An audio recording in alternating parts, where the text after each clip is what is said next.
A primeira vez que Ricardo notou o menino foi através do retrovisor. Um par de olhos castanhos, fixos, observando cada movimento seu com uma intensidade perturbadora. Não era o olhar comum de uma criança pedindo esmola no sinal da avenida principal de Bela Vista. Era algo diferente. Algo que fazia o coração acelerar sem motivo aparente. Ricardo fingiu não perceber, como fazia com tantas outras coisas na vida.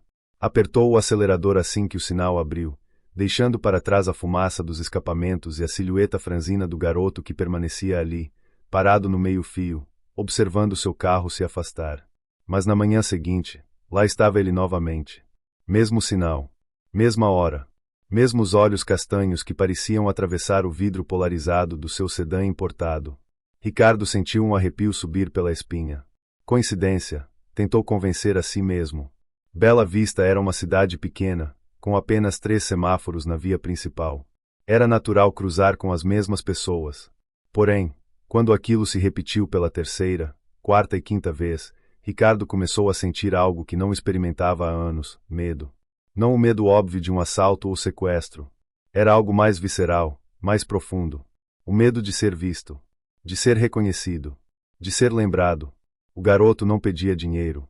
Não vendia balas ou limpava para-brisas. Apenas observava. E quando Ricardo olhava de volta, mesmo que por um segundo através do espelho, o menino desviava rapidamente o rosto, como se tivesse sido pego fazendo algo proibido.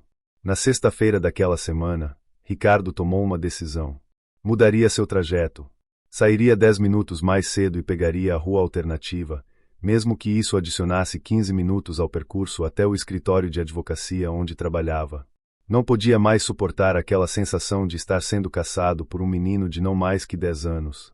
A estratégia funcionou por exatos 2 dias. Na segunda-feira seguinte, enquanto esperava no sinal da Rua das Flores, uma via que raramente utilizava, Ricardo quase engasgou com o café que bebia. Ali, do outro lado da faixa de pedestres, com uma mochila surrada nas costas e os mesmos olhos penetrantes, estava um menino. Como ele havia descoberto? Como sabia que Ricardo estaria ali, justamente naquele horário, naquela rua? O coração de Ricardo disparou. As mãos suaram frias sobre o volante de couro. Pela primeira vez em 15 anos de carreira como advogado criminalista, sentiu-se completamente vulnerável. Ele que havia enfrentado traficantes, milicianos e criminosos dos mais diversos calibres, agora se via acuado por um garoto magro que mal chegava a 1,40 m de altura. Quando o sinal abriu, Ricardo acelerou bruscamente, fazendo os pneus cantarem no asfalto. Pelo retrovisor, viu o menino dar alguns passos à frente, como se quisesse correr atrás do carro, mas depois parar, abaixando os ombros em uma postura de derrota que fez algo se revirar no estômago de Ricardo. Aquela noite, ele não conseguiu dormir. Revirou-se na cama king size do seu apartamento de cobertura, as imagens daqueles olhos castanhos perseguindo cada tentativa de fechar as pálpebras. Sua esposa, Mariana, perguntou se estava tudo bem. Ricardo mentiu. Disse que era apenas um caso difícil no trabalório. Ela não insistiu.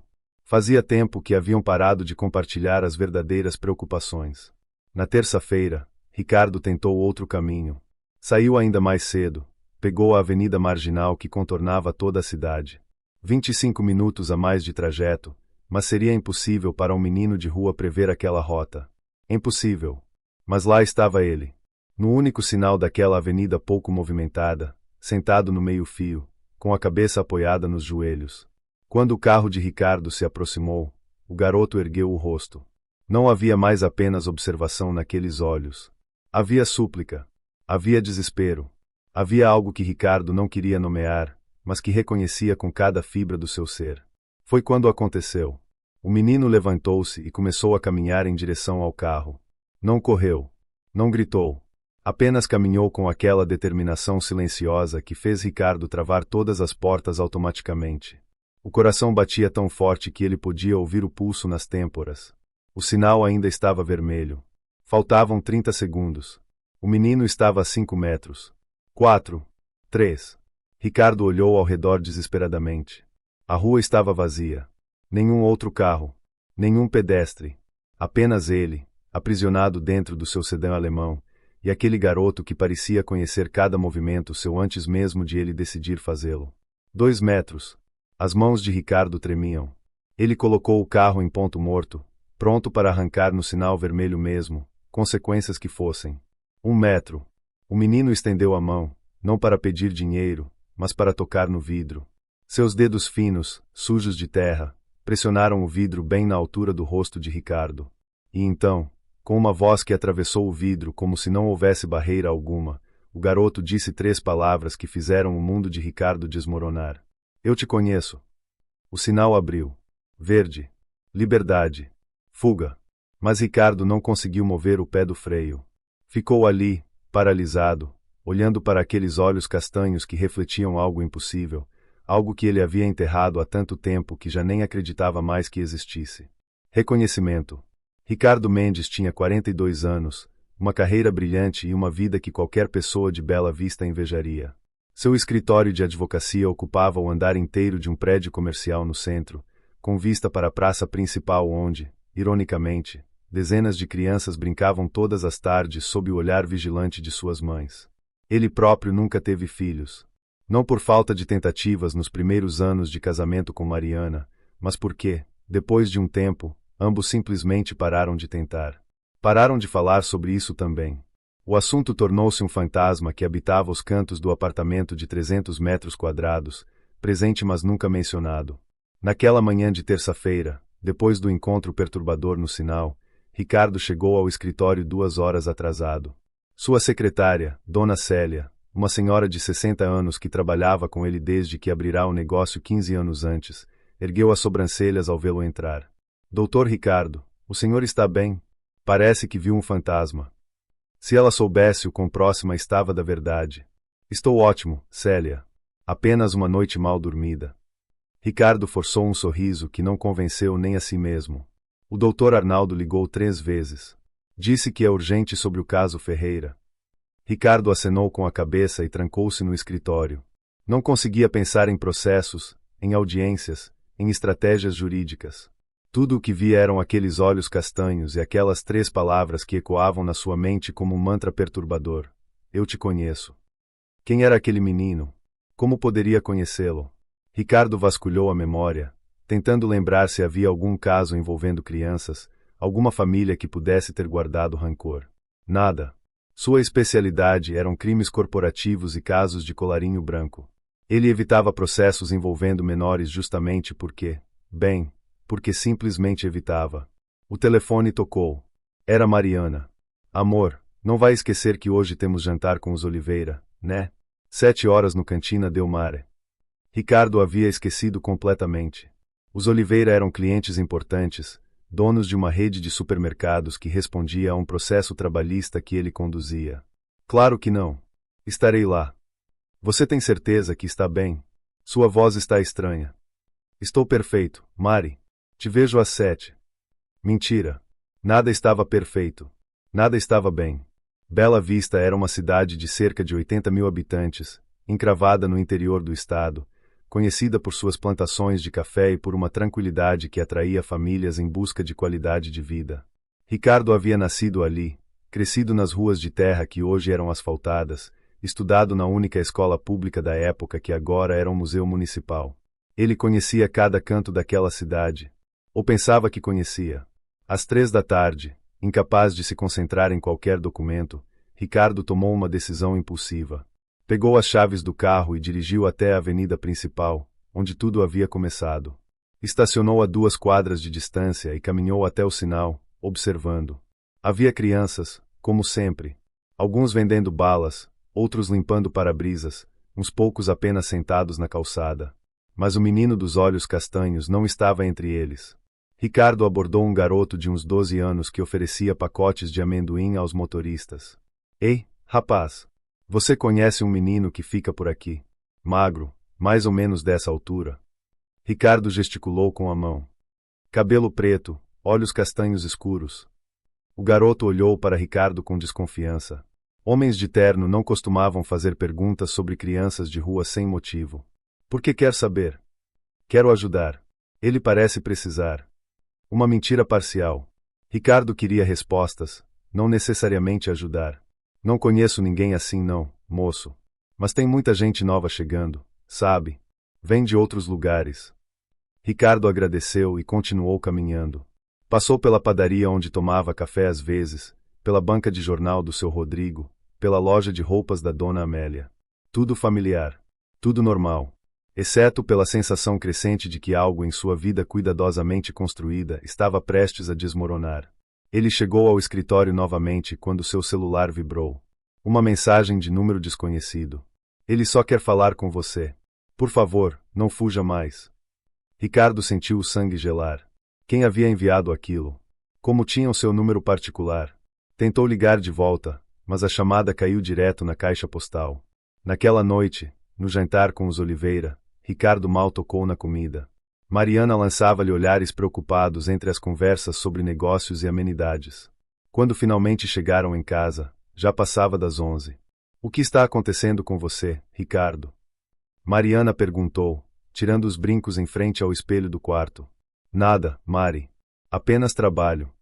Somos casados há 17 anos. Eu sei quando você está mentindo. Ricardo olhou para a esposa. Seus cabelos loiros, sempre impecáveis. Seus olhos azuis, que um dia o fizeram sentir-se completo. Quando foi que pararam de realmente se ver? Tem um menino. Um garoto de rua que está me seguindo. Mariana virou-se, surpresa. Como assim, seguindo? Você acha que é perigoso? Devemos chamar a polícia. Não sei o que é, mas ele disse que me conhece. O silêncio que se seguiu foi denso, carregado de perguntas não formuladas. E você? Conhece ele? Ricardo demorou para responder.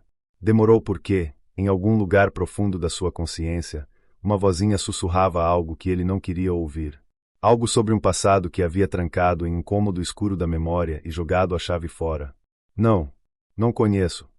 Mas enquanto dizia isso, pela primeira vez em muitos anos, Ricardo se perguntou se realmente conhecia a si mesmo. Na manhã seguinte, quarta-feira, Ricardo não tentou mudar de rota. Pegou a avenida principal, no horário de sempre. E quando chegou ao sinal, lá estava o menino. Mas dessa vez, ele não estava sozinho. Ao seu lado, uma mulher de uns 30 e poucos anos segurava sua mão. E quando Ricardo olhou para o rosto dela, o mundo parou de girar. Camila. O nome explodiu na mente de Ricardo como um trovão em dia de céu limpo. 23 anos. Havia 23 anos que não via aquele rosto, mas ele reconheceria aqueles traços em qualquer lugar, em qualquer tempo. O sinal estava vermelho. 60 segundos que pareciam uma eternidade. Camila olhou diretamente para ele, e em seus olhos havia uma mistura de dor, raiva e algo que poderia ser esperança. Ela apertou a mão do menino e começou a caminhar em direção ao carro. Não, não, não. O instinto de fuga tomou conta de Ricardo. Ele virou o volante bruscamente, invadiu a faixa ao lado sob a buzina furiosa de um caminhão, e acelerou, furando o sinal vermelho. Pelo retrovisor, viu Camila parar no meio da rua, o menino ao seu lado, ambos diminuindo até virarem pontos insignificantes. Mas nada daquilo era insignificante. Ricardo dirigiu sem rumo por quase uma hora, as mãos tremendo, a respiração irregular. Finalmente parou em um posto de gasolina nos arredores da cidade e ligou para o escritório, dizendo que não se sentia bem e trabalharia de casa. Mas em vez de ir para casa, foi para o único lugar onde sempre conseguirá pensar com clareza, a represa velha, nos limites de Bela Vista, onde costumava pescar com o pai quando ainda era criança. Sentado na beira da água lamacenta, Ricardo permitiu que as memórias viessem. Camila havia sido seu primeiro amor. Tinham 19 anos, estudavam juntos no cursinho pré-vestibular. Ela era filha de um mecânico, morava no bairro mais pobre da cidade, mas tinha um sorriso que iluminava qualquer ambiente. Ricardo, filho de um comerciante de classe média, havia se apaixonado perdidamente. Namoraram por 6 meses intensos, escondidos no início porque a mãe de Ricardo desaprovava o relacionamento. Essa menina não é do nosso nível, ela repetia. Mas Ricardo não se importava. Camila era inteligente, engraçada, sonhadora. Planejavam fugir juntos para a capital, estudar na mesma universidade, construir uma vida longe dos preconceitos de Bela Vista. Até que Camila descobriu que estava grávida. Ricardo fechou os olhos, sentindo a náusea subir. Ele tinha 19 anos, um futuro inteiro pela frente, uma bolsa de estudos garantida em direito na capital. E Camila estava grávida. A mãe de Ricardo agiu rápido quando descobriu. Ofereceu dinheiro a Camila, muito dinheiro, para que ela resolvesse o problema e saísse da vida do filho. Ricardo, covarde, fraco, aterrorizado com a possibilidade de perder tudo que havia planejado, deixou que acontecesse. Camila recusou o dinheiro.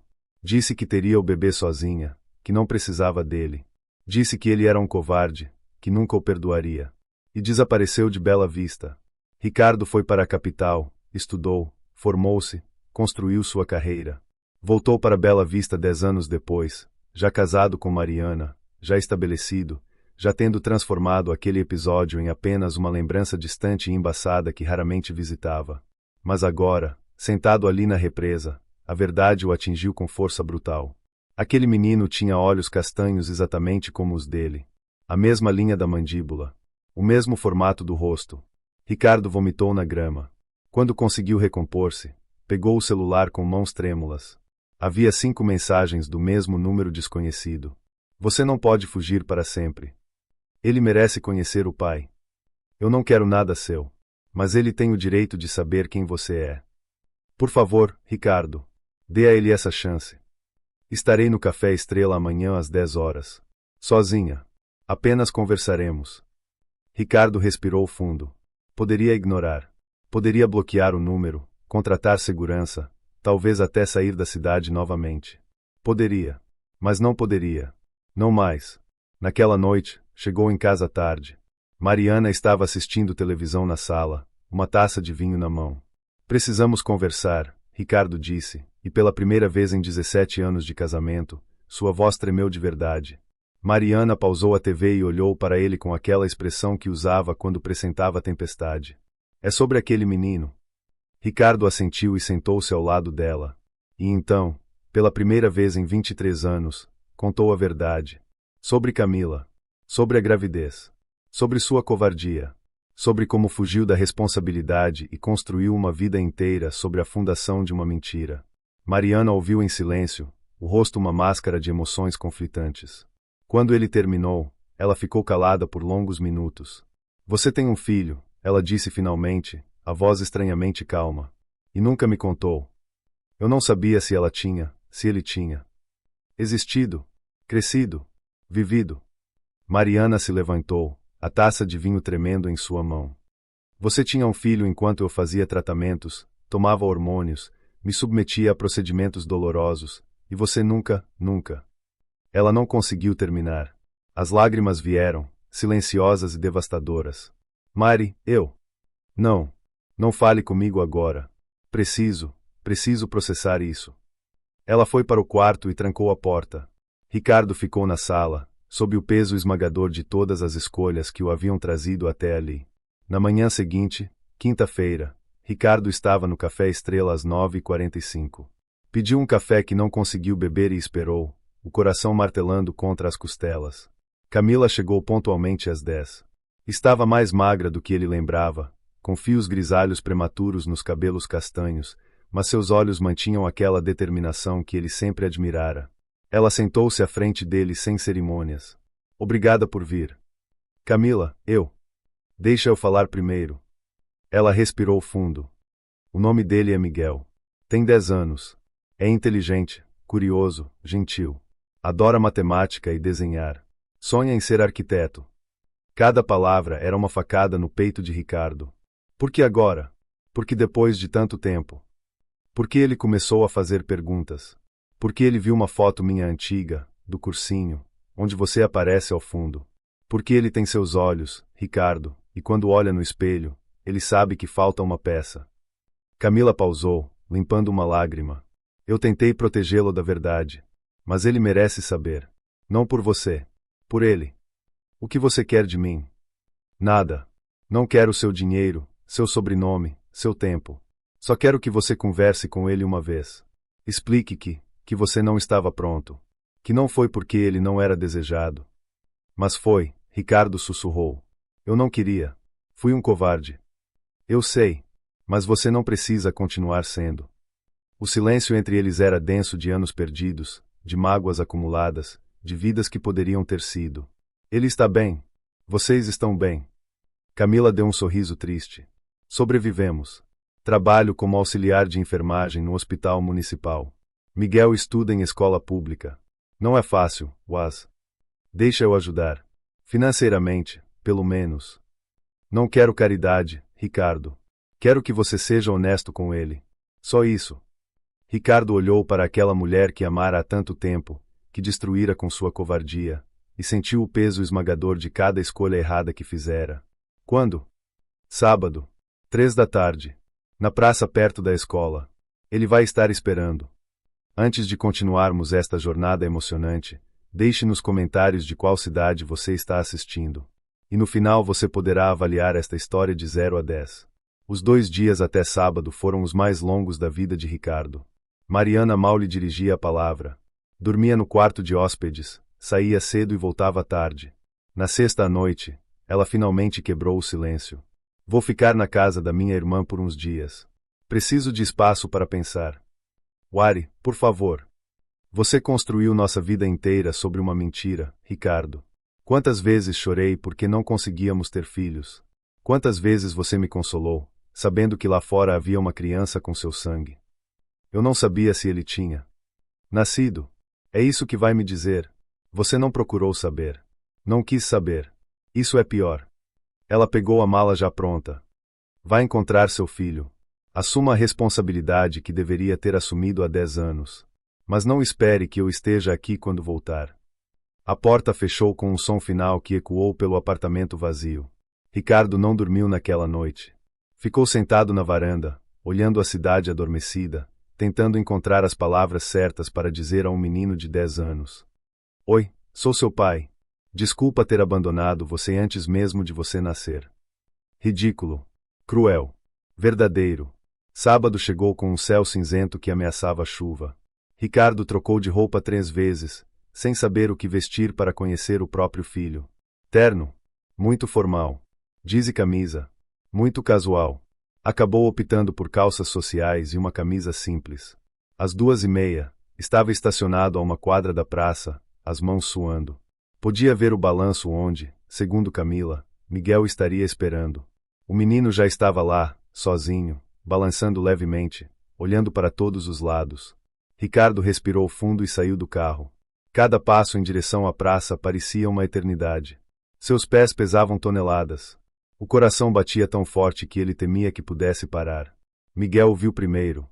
Parou de balançar e ficou ali, sentado, observando Ricardo se aproximar. Não havia raiva no seu rosto. Apenas curiosidade. E medo. O mesmo medo que Ricardo sentia. Oi, Ricardo disse quando finalmente chegou perto, a voz saindo mais rouca do que pretendia. Oi. A voz do menino era suave, tímida. Posso sentar? Miguel assentiu. Ricardo sentou-se no balanço ao lado, sem saber o que fazer com as mãos. O silêncio se estendeu, desconfortável e denso. Minha mãe disse que você é meu pai, Miguel disse finalmente, olhando para os próprios tênis surrados. Sim, eu sou. Por que nunca veio me ver? A pergunta, tão simples e direta, atravessou Ricardo como uma lâmina. Por que eu fui um covarde? Por que tive medo?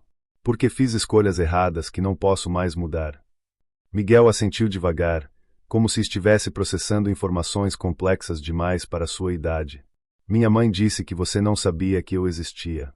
Mas eu acho que ela estava mentindo para me proteger. Ricardo sentiu os olhos arderem. Aquele menino de 10 anos era mais perspicaz do que ele merecia.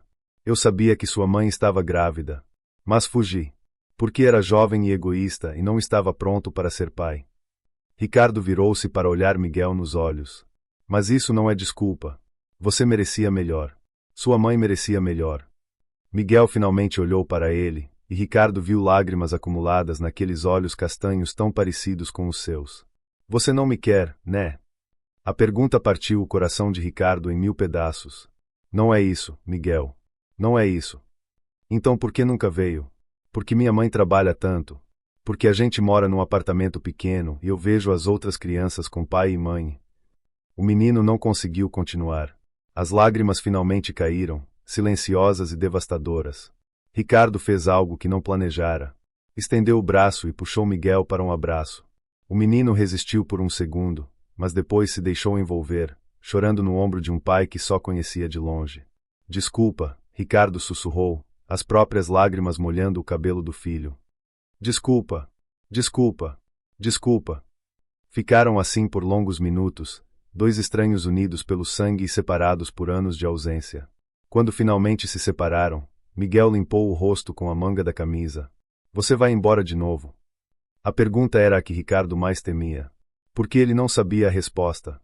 Não sei como fazer isso, Miguel. Não sei como ser pai. Mas quero tentar. Se você deixar. E sua esposa? Minha mãe disse que você é casado. Ela está processando tudo isso. Como eu estou? Como você está? Miguel assentiu, parecendo mais velho do que seus 10 anos. Posso te fazer uma pergunta? Qualquer uma. Você me quer agora? De verdade? Ricardo olhou para aquele menino, seu filho, seu sangue, seu maior erro e sua maior chance de redenção, e respondeu com a única verdade que conseguia encontrar. Estou aprendendo a querer. E vou continuar tentando, todos os dias, até conseguir. Não era a resposta perfeita, mas era honesta. Passaram a próxima hora conversando.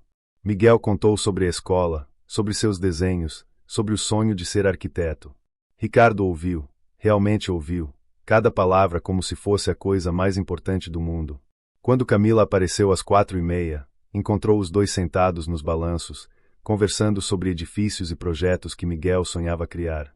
Tudo bem? Ela perguntou, cautelosa. Sim, mãe. Está tudo bem. Camila olhou para Ricardo, uma pergunta silenciosa nos olhos. Posso ver ele de novo? Regularmente? Isso depende dele, Camila respondeu. Miguel olhou para Ricardo, estudando seu rosto como se procurasse algo. Sábado que vem. Mesma hora. Você pode me ensinar sobre seu trabalho? Advogados precisam entender de leis de construção, né? Ricardo sorriu, um sorriso genuíno que não dava há anos. Posso. Com certeza posso.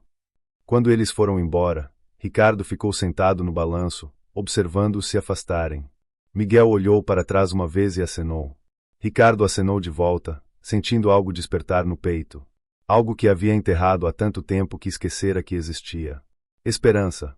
Mas quando voltou para casa naquela noite, a realidade o atingiu. O apartamento estava vazio. Mariana não voltará. E havia uma carta sobre a mesa da cozinha. Ricardo.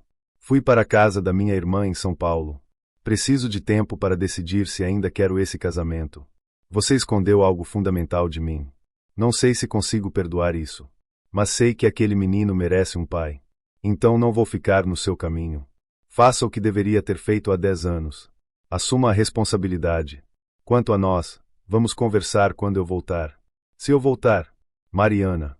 Ricardo sentou-se no sofá, a carta tremendo em suas mãos. Estava perdendo sua esposa. Seu casamento de 17 anos estava desmoronando. E tudo por causa de escolhas que fizera quando tinha 19 anos. O telefone tocou. Era Camila. Ricardo. É o Miguel. Ele desmaiou. Estou indo para o hospital. O mundo parou. O quê? Como? Ele tem uma condição cardíaca. Congênita. Precisa de cirurgia. Mas o SUS tem uma fila de meses e eu não tenho dinheiro para fazer particular. Camila estava chorando. Qual hospital? Santa Casa. Estou indo. Ricardo não se lembrava de pegar as chaves, de sair do apartamento, de dirigir. Só se lembrou de estar no hospital, correndo pelos corredores, até encontrar Camila sentada na sala de espera, o rosto enterrado nas mãos. Onde ele está? Na emergência. Os médicos estão avaliando. Ele tem uma cardiopatia que descobrimos há 2 anos. Precisa de cirurgia, mas é cara, e... Quanto? O quê? Quanto custa a cirurgia? Ricardo, não é. Quanto? Custa? Camila hesitou. 200 mil. Mas eu não estou te pedindo dinheiro, eu só liguei porque você é o pai e merecia saber. Ele vai ter a cirurgia. Amanhã, se for possível. No melhor hospital, com o melhor cirurgião. Eu não posso aceitar isso. Não é para você. É para ele. É o mínimo que posso fazer depois de tudo. Naquele momento, o médico saiu da emergência. Família de Miguel Santos. Ricardo e Camila se levantaram juntos. Ele está estabilizado, mas precisamos operar o quanto antes. O quadro é delicado. Ricardo olhou para o médico e disse as palavras que mudaram tudo. Operem. Façam o que for necessário. Eu pago. A cirurgia foi marcada para a segunda-feira seguinte, no Hospital Cardiológico de São Paulo, a 3 horas de Bela Vista. O melhor cirurgião cardiovascular pediátrico do país. R$ 250 mil. Ricardo pagou sem pestanejar. O domingo foi um borrão de exames, consultas e preparações. Miguel estava assustado, mas tentava ser corajoso. Ricardo não saiu do lado dele, segurando sua mão quando os médicos vinham, explicando os procedimentos em palavras que um menino de 10 anos pudesse entender. Vai doer? Miguel perguntou na noite antes da cirurgia. Você vai estar dormindo. Não vai sentir nada. E se eu não acordar? A pergunta congelou o sangue de Ricardo. Você vai acordar. Eu prometo que vai acordar. Você não pode prometer isso, Miguel disse com aquela sabedoria precoce que partia o coração. Então eu prometo que vou estar aqui quando você acordar. Isso eu posso prometer. Miguel assentiu e fechou os olhos. Ricardo ficou ali, observando o peito do filho subir e descer, cada respiração um milagre que ele havia ignorado por 10 anos. Camila entrou no quarto, trazendo café. Você não precisa ficar a noite toda. Eu fico com ele. Eu quero ficar. Ela sentou-se na cadeira ao lado. Ficaram em silêncio por um tempo, dois pais unidos pelo medo e pelo amor por aquela criança. Obrigada, Camila sussurrou. Por estar aqui. Por pagar pela cirurgia. Eu sei que você não precisava. Precisava. Eu preciso. Ele já gosta de você, sabe? Não parou de falar sobre você o dia todo. Ricardo sentiu a garganta apertar. Eu desperdicei 10 anos. Então não desperdice mais nenhum dia. Na manhã de segunda, às 6 da manhã, levaram Miguel para o centro cirúrgico. Ele olhou para Ricardo com olhos assustados. Você vai estar aqui. Vou estar aqui. Promete? Prometo. Miguel desapareceu através das portas duplas, e Ricardo sentiu como se seu coração tivesse ido junto. As próximas 7 horas foram as mais longas de sua vida. Ele andava de um lado para o outro na sala de espera. Camila rezava baixinho. E em algum momento da 5ª hora, a porta se abriu e Mariana entrou. Ricardo se levantou, surpreso. Mari, como você? Camila me ligou. Contou sobre o Miguel, sobre a cirurgia. Ela olhou para ele com olhos vermelhos de choro.